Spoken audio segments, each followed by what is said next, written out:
fucking 70%. Tube Filthy Casual is back for a quick comment on the whole Nikola Jokic Denver Nuggets series and situation. I want to start off with the shove.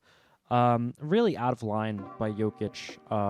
That's probably one of the more egregious things you can do as a basketball player is to engage physically like that with somebody who's not even on the court. I think they're lucky that it was the Suns.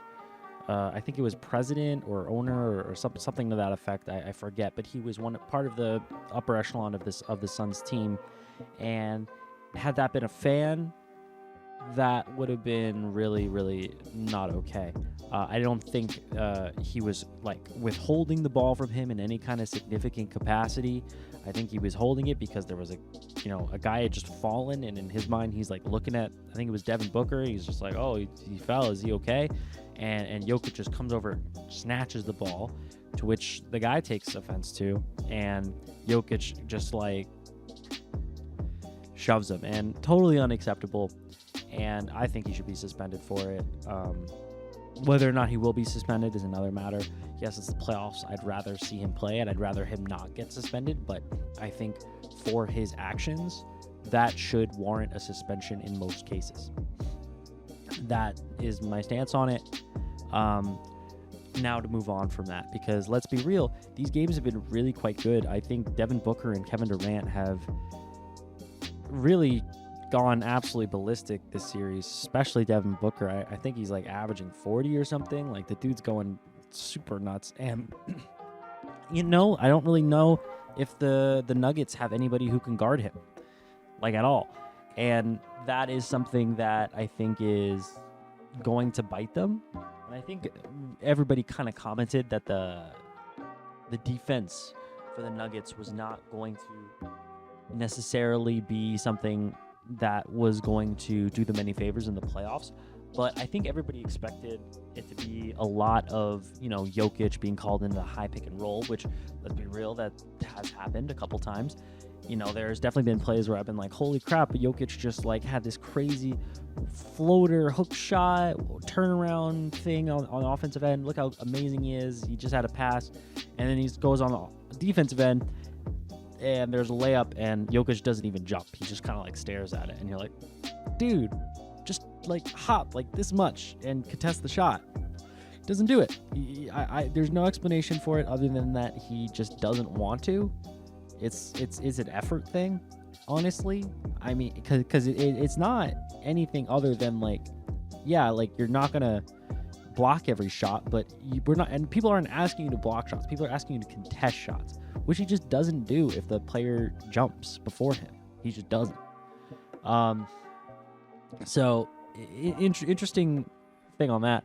But Devin Booker's and Jamal Murray, let's be real. Like, I'm not saying he's like the best on-ball stopper in the world, but every time I watch him, it's not like he's outright terrible. And Devin Booker just looks like he's worn him down. Like, Jamal Murray is fucking exhausted by the end of these games, and he's been playing well.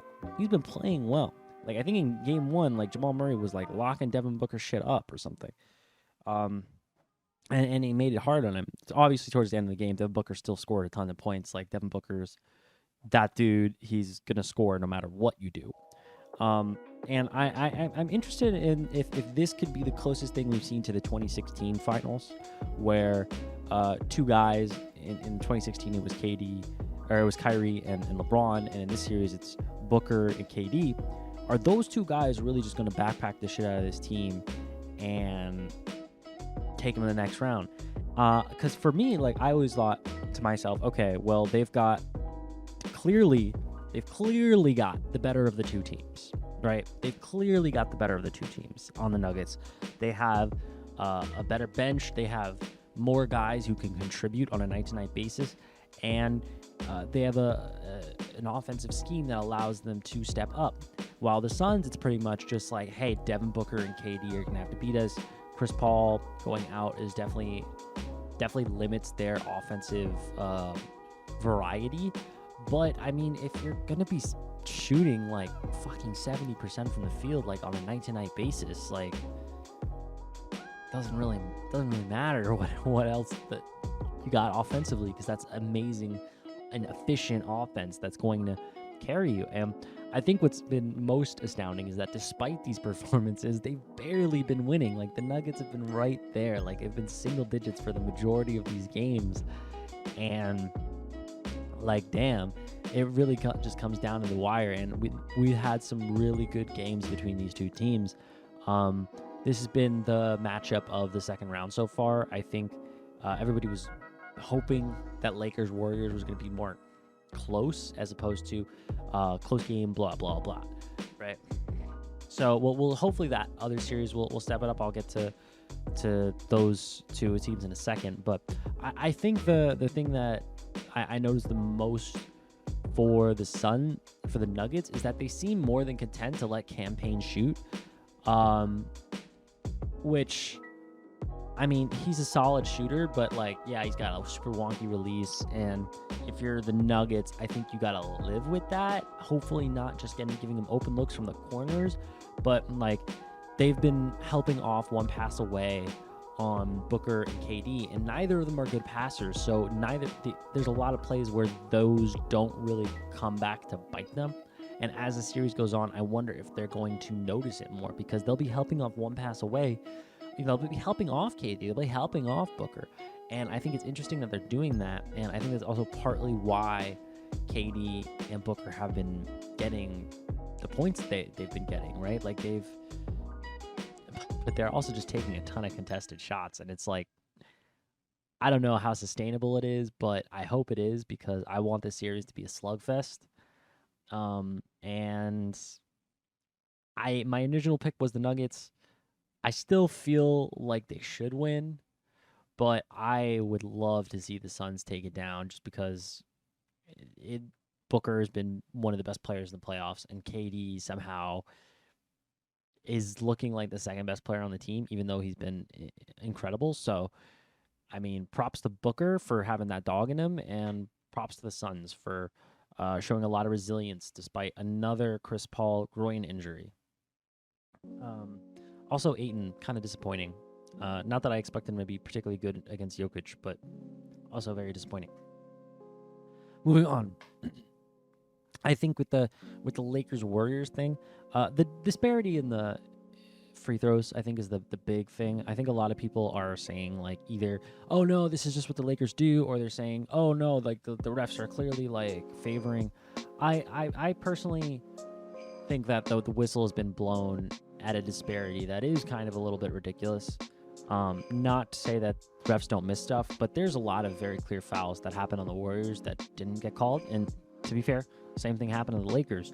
But when the Lakers are getting a lot of ticky-tack calls, and then the Warriors are getting, like Curry's, in a layup and LeBron pushes him midair, which should be a flagrant, and then there's no foul call, that kind of stuff is like, when that happens a couple of different times, you're like, dude, what's going on here?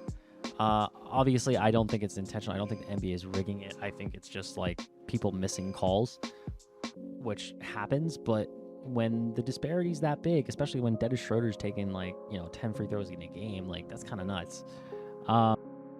Point out that the fact that Moses Moody got a flagrant one for tripping, I think it was Anthony Davis, but in the Kings series, Draymond Green got tripped in, like, a full Nelson grip by Domantas Sabonis, but Sabonis only got a technical foul. That's kind of wild. I saw that. I was like, if they upgrade this foul call, I am going to be livid. And I am livid. Not because it doesn't warrant a flagrant, but because in the other series, with a clearly more drastic situation, they only gave it a technical foul, and then they ejected Draymond. It just feels like they aren't calling things consistently, and that is not okay. I don't think that's the reason why the Warriors got blown out the other night. I think the Warriors, they were up like 15 points or something, and they got lazy. And then they got punked. I think the main story of that series is Anthony Davis's defense. His arms getting into passing lanes has been absolutely ridiculous. I think he had like 13 deflections, or he had like the most deflections in a playoff game in like 20 years or something the other night. And like you saw it, like literally the pick and roll, you could not hit the roller because AD's hands were just too active and they were too long. And it didn't matter where you threw it. He was there. And I think that's what they really need out of AD on a night-to-night basis. Otherwise, they're not going to win the series. I don't know how many games the game 3 you're going to get out of D'Angelo Russell, but yeah, the out of D'Lo, you're probably not getting more like that. But maybe you get a Rui game, maybe you get a Austin Reeves game, right? Like it's not like that formula isn't totally impossible for them to recreate. The Warriors, on the other hand, I think I'm going to expect them to hit more threes than they did last night. I think there was just a cap on the rim, and they weren't going to win that game. There was after the Lakers came out and blitzed them, the Warriors looked shook, and they're going to have a adjustment. I will also say Looney looks tired. Looney, I don't know if that sickness thing was legit or not, but Looney looks tired. I don't know if it's because of AD or I mean it's Looney, so it's a very odd look as somebody who's watched him play for a long time now. Like it's a very